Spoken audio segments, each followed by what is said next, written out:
নীলুকে দীপ পুলিশের হাতে তুলে দিলে কাসাই এসে নীলুকে বাঁচিয়ে নেয়। হ্যাঁ বন্ধুরা, এমনটাই দেখা যাবে। বিস্তারিত জানতে ভিডিওটি না টেনে সম্পূর্ণ দেখতে থাকুন।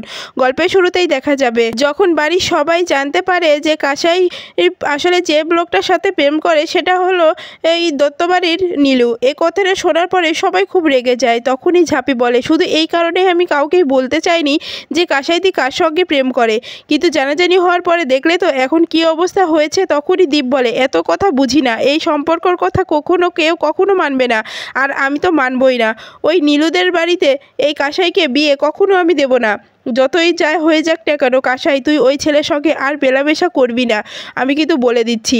তুই ওই ছেলের সঙ্গে মেলামেশা করলে খুব খারাপ হয়ে যাবে। তখনই ঝাঁপি বলে ওঠে, তুমি কিন্তু ভুল বুঝছো। তখনই দীপ ঝাঁপিকে বলে ওঠে, ঝাঁপি তুই আমাদের মধ্যে কথা বলবি না, আমাদের পরিবারের মধ্যে কথা বলতে আসবি না, তুই বাইরের মেয়ে বাইরের মতোই থাকবি, বলে দিলাম। তখনই ঝাঁপি খুব কষ্ট পেয়ে মনে মনে ভাবে, তুমি আমাকে শেষে এ কথাটাও বলে দিলে, এটাও আমাকে শুনতে হবে। তখনই দেখা যায় দীপের মা বলে ওঠে, ঠিক বলেছিস দীপ, যত নষ্টের মূল হলো এই মেয়ে, এই রাক্ষসী মেয়ে। যেদিন থেকে এই বাড়িতে এসেছে সেদিন থেকে এই বাড়ির সব কিছু নষ্ট করতে চাচ্ছে। আমার মেয়েকে ওই নীলুর কাছে লেলিয়ে দিয়েছে, আর ওদের মধ্যে প্রেম ভালোবাসাও গড়ে তুলেছে। এই সব কিছু করেছে আসলে এই ঝাঁপি, এই ঝাঁপিকে আমি ছাড়বো না। তখনই দীপ বলে ওঠে, মা চুপ করো, যা হবে পরে দেখা যাবে, এখন তো আমি সব কিছু ঠিক করবই।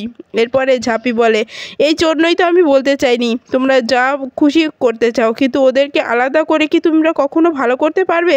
আমি জানি নীলুদা কাসাইদিকে খুব ভালোবাসে। তখনই ঝাঁপি বলে, তুই রাখতো তোর ভালোবাসা, ওরা খুব লোভী, ওরা কারোর ভালো কখনো দেখতে পায় না, তাই এ বাড়ির ক্ষতি করার জন্য কাসাইকে ব্যবহার করছে ওই নীলু, সেটা তুই বুঝতে পারছিস না ঝাঁপি। তখনই ঝাঁপি বলে, তুমি যাই বলো না কেন, তুমি নীলুদাকে এই ব্যাপারে কথা শোনাতে পারবে না, কারণ আমি জানি নীলুদা সত্যি সত্যি কাসাইদিকে ভালোবাসে। তখনই দীপের বাবা বলে, ঝাঁপি তুই কী বলছিস সেগুলো? তখনই দেখা যায় দীপের মা বলে ওঠে, তুমি কি বুঝতে পারছো না কী বলছে?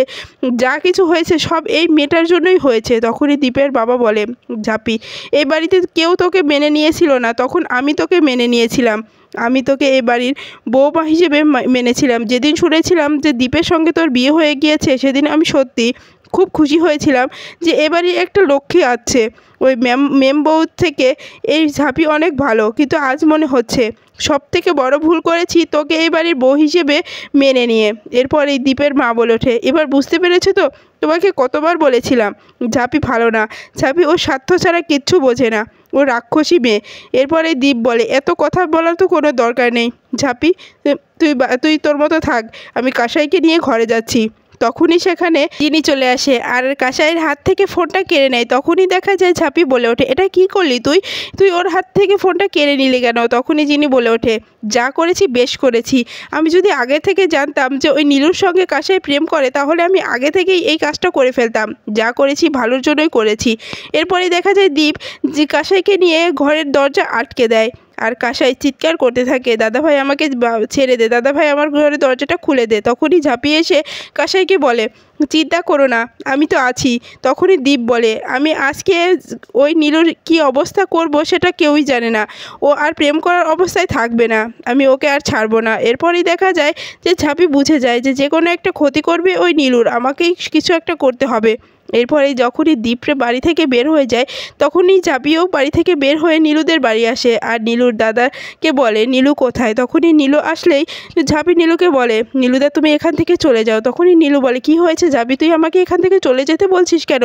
তখনই ঝাঁপি বলে, আসলে আমার মন বলছে যে ও পুলিশের কাছে গিয়েছে তোমাকে ধরে দেওয়ার জন্য, তোমার লাইফটা শেষ হয়ে যাবে, তুমি এখান থেকে চলে যাও নীলুদা। তখনই নীলু চলে যেতে গেলেই ওখানে পুলিশ চলে আসে আর নীলুকে অ্যারেস্ট করে নেয়। তখনই ঝাঁপি বাড়িতে গিয়ে কাসাইকে নিয়ে এসে নীলুকে ছাড়িয়ে নেয়।